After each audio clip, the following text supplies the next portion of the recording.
नमस्कार। महाविश्व पणा संक्रांति, हनुमान जयंती आउ ओडिया नववर्षर अनेक अनेक शुभेच्छा और अभिनंदन। प्रभु जगन्नाथ समस्त को खुशी रखंतु, भलरे रखंतु। आपण को आपण परिवार को प्रभु हनुमान खुशी रखंतु और भलरे रखंतु। भारत वर्षरे उत्कल एक पुण्यभूमि। एहार जल, वायु, वन, पहाड़, पर्वत और नदी सबु पुण्यमय। एहार धूलिकणार महनता और पवित्रता भरी रही।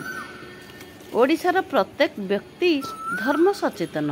कर्मकांत जीवन में आध्यात्मिक ज्ञानर उपलब्धि ही पर्व पालनर मुख्य उद्देश्य। विभिन्न पर्वपर्वाणी पालन करने द्वारा तार भक्तिभाव जागृत होता है। कलुषित मन हुए शुद्धपूत, मनर आबिलता हुए अपसरित। वर्षक 12 मास ओडिशा रे बैशाख मास ठारू चैत्र मास पर्यंत 12 मास बोली धरा जाए। बैशाख बा एप्रिल 14 हेउची आम ओडिशार एक मान्यतापूर्ण दिन। एही दिनटी को पणा संक्रांति बा जल संक्रांति बोली कहा जाए। एही दिन सूर्य मेष राशि को प्रवेश करथांती। ओडिया नववर्ष एही दिन पालन करा जाए। एही दिनटी हनुमान जयंती भावे मध्य हनुमान को जन्म उत्सव पालन करा जाए। मंदिर मानकरे, हनुमान मंदिर मानकरे पूजा अर्चना संगे प्रसाद सेवनर भी व्यवस्था थाए। घरे घरे छतुआ प्रस्तुत करा जाई थाए एवं पणा करा जाई चौरारे भोग दिया ही थाए। ठाकुर को पाखे भोग दिया ही थाए। मु मध्य मोर पणा प्रस्तुत करिथिली।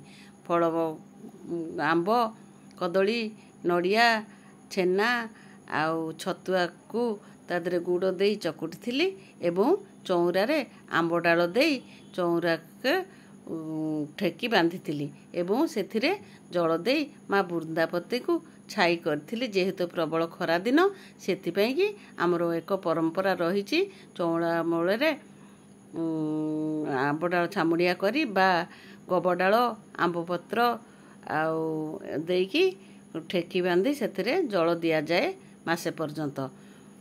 पणा संक्रांति ठारू आरंभ करी ठेकुटा संक्रांति पर्यंत यही ठेकी बंधा जाई थाए। मु गछरू विभिन्न प्रकार फूल तोड़ी थी एवं छतुआ मध्य प्रस्तुत करी विभिन्न सबु मंदिर रे भोगराग करी थी। एही दिनटी खूब आनंदरे कटिला, किंतु दुखर विषय समय अभाव मु भिडियोटी को सकाଳେ अपलोड करि पारि नथिली। जेहेतु बहुत राति हेलाणी तेणुकरी मते क्षमा देबे एवं मु मोर सकाळे ठाकुर केमिति पूजा कली, केमिति प्रस्तुत कली आपण माने देखंतु। जदि आपण मानक आडे किपरि सब पूजा कले कोन कले मते कमेंट बॉक्स रे निश्चय जणाइबे। आ मोर भिडियोटी जदि आपण मानक भलो लागिताए निश्चय लाइक शेयर करबा संगे संगे कमेंट देबे। रहुची जय जगन्नाथ। नमस्कार। आपण परिवार भलरे रुहंतु।